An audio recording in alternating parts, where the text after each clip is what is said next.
شروع اللہ کے نام سے جو بڑا مہربان نہایت رحم والا ہے۔ ہم نے نوح کو ان کی قوم کی طرف بھیجا کہ پیشتر اس کے کہ ان پر درد دینے والا عذاب واقع ہو اپنی قوم کو ہدایت کر دو۔ انہوں نے کہا کہ بھائیو، میں تم کو کھلے طور پر نصیحت کرتا ہوں کہ خدا کی عبادت کرو اور اس سے ڈرو اور میرا کہا مانو۔ وہ تمہارے گناہ بخش دے گا اور موت کے وقت مقرر تک تم کو مہلت عطا کرے گا۔ جب خدا کا مقرر کیا ہوا وقت آ جاتا ہے تو تاخیر نہیں ہوتی، کاش تم جانتے ہوتے۔ جب لوگوں نے نہ مانا تو نوح نے خدا سے عرض کی کہ پروردگار، میں اپنی قوم کو رات دن بلاتا رہا، لیکن میرے بلانے سے وہ اور زیادہ گریز کرتے رہے۔ جب میں نے ان کو بلایا کہ توبہ کریں اور تو ان کو معاف فرمائے تو انہوں نے اپنے کانوں میں انگلیاں دے لی اور کپڑے اوڑھ لیے اور اڑ گئے اور اکڑ بیٹھے۔ پھر میں ان کو کھلے طور پر بھی بلاتا رہا اور ظاہر اور پوشیدہ ہر طرح سمجھاتا رہا اور کہا کہ اپنے پروردگار سے معافی مانگو کہ وہ بڑا معاف کرنے والا ہے۔ وہ تم پر آسمان سے مہ برسائے گا اور مال اور بیٹوں سے تمہاری مدد فرمائے گا اور تمہیں باغ عطا کرے گا اور ان میں تمہارے لیے نہریں بہا دے گا۔ تم کو کیا ہوا ہے کہ تم خدا کی عظمت کا اعتقاد نہیں رکھتے، حالانکہ اس نے تم کو طرح طرح کی حالتوں کا پیدا کیا ہے؟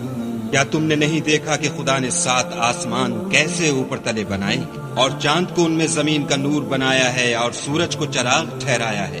اور خدا ہی نے تم کو زمین سے پیدا کیا ہے، پھر اسی میں تمہیں لوٹا دے گا اور اسی سے تم کو نکال کھڑا کرے گا۔ اور خدا ہی نے زمین کو تمہارے لیے فرش بنایا تاکہ اس کے بڑے بڑے کشادہ رستوں میں چلو پھرو۔ اس کے بعد نوح نے عرض کی کہ میرے پروردگار، یہ لوگ میرے کہنے پر نہیں چلے اور ایسوں کے تابع ہوئے ہیں جن کو ان کے مال اور اولاد نے نقصان کے سوا کچھ فائدہ نہیں دیا، اور وہ بڑی بڑی چالیں چلے اور کہنے لگے کہ اپنے معبودوں کو ہرگز نہ چھوڑنا، اور ودہ اور سوا اور یغوس اور یعوق اور نصر کو کبھی ترک نہ کرنا۔ پروردگار، انہوں نے بہت لوگوں کو گمراہ کر دیا ہے، تو ان کو اور گمراہ کر دے۔ آخر وہ اپنے گناہوں کے سبب پہلے غرقاب کر دیے گئے، پھر آگ میں ڈال دیے گئے، تو انہوں نے خدا کے سوا کسی کو اپنا مددگار نہ پایا۔